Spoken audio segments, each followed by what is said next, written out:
स्वागत है आपका। डेनमार्क में कार्टूनिस्ट का सिर कलम करने वाले को 51 करोड़ का इनाम देने की घोषणा के बाद चर्चा में आए याकूब कुरैशी मेरठ लोकसभा सीट पर गठबंधन के प्रत्याशी हैं। पूर्व बीएसपी मंत्री रह चुके याकूब कुरैशी ने समाजवादी नेताओं के साथ नामांकन दाखिल किया। याकूब ने इस दौरान कहा कि उनका मुकाबला बीजेपी से नहीं बल्कि कांग्रेस प्रत्याशी से है। मेरठ सीट पिछले 10 सालों से बीजेपी का गढ़ है और कांग्रेस यहां 30 साल से नहीं जीती है। वहीं गठबंधन प्रत्याशी याकूब कुरैशी और एसपी के पूर्व कैबिनेट मंत्री शाहिद मंजूर ने बताया। उनसे खास बातचीत हमारे संवाददाता लोकेश टंडन ने की।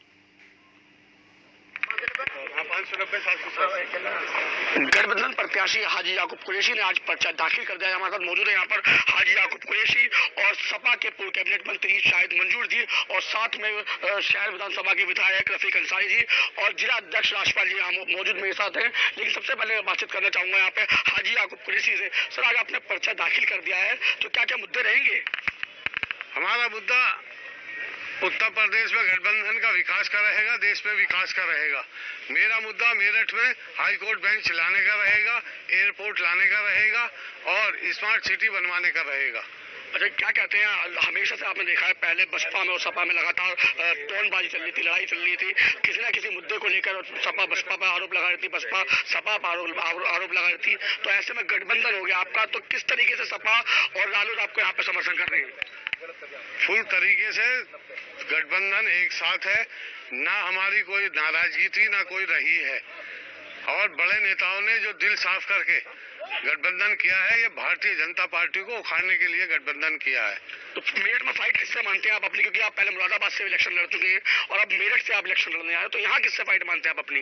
भारतीय जनता पार्टी तो लाइन में रही नहीं है क्योंकि उन्होंने कोई भी विकास नहीं किया है।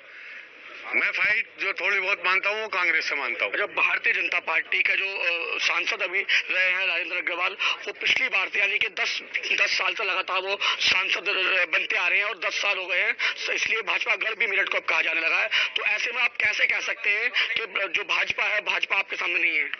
भारतीय जनता पार्टी के सांसद जी ने कोई विकास मेरठ में एक ईंट भी कहीं नहीं लगवाई है। स्मार्ट सिटी का वादा था वो भी नहीं, मेट्रो सिटी का वादा था वो भी, हाई कोर्ट बेंच का वादा था वो भी नहीं और एयरपोर्ट का वादा था वो भी नहीं। तो जनता, किसानों को रोजगार नहीं मिला, किसानों ने आत्महत्या की और नौजवान लड़कों को नौकरियां नहीं मिली। मैं समझता हूं व्यापारियों को जीएसटी के नाम पर भारतीय जनता पार्टी ने लूटा, नोटबंदी के नाम पर जनता को लूटा। तो मैं कहना चाहता हूं कि भारतीय जनता पार्टी का यहाँ कोई जनाधार नहीं रह गया है, इसलिए थोड़ा बहुत जो फाइट होगी तो कांग्रेस से होगी। जो पश्चिम उत्तर प्रदेश को जाटलैंड भी कहा जाता है और शुगर बाउल भी यहाँ कहा जाता है क्योंकि गन्ने की और चीनी की और गुड़ की सबसे ज्यादा पैदावार पश्चिम उत्तर प्रदेश में। तो कैसे आप किसानों को और दलितों को अपने पक्ष में लेंगे? किसान हमारे साथ हैं, व्यापारी हमारे साथ हैं, दलित, पिछड़ा, वैश्य समाज, ये सब लोग, जनता हमारे साथ है। ज्यादा बातचीत करने के लिए यहाँ पे हमारे साथ मौजूद है पूर्व कैबिनेट मंत्री शाहिद मंजूर जी, उनसे बातचीत करेंगे। शाहिद जी, आप लगातार देखा है, मैंने भी जब चुनाव कवर करे थे तो आप बसपा पर आरोप लगाते थे, बसपा सपा पर आरोप लगाते थे, लेकिन अब रालोद बसपा सपा एक ही मंच पे हैं। तो ऐसे में कैसे आप सपोर्ट कर रहे हैं उनको और कैसे आप वोट दिलाएंगे इनको? हमारे नेता आदरणीय अखिलेश यादव जी ने ये भेद बहुत दिन पहले मिटा दिया।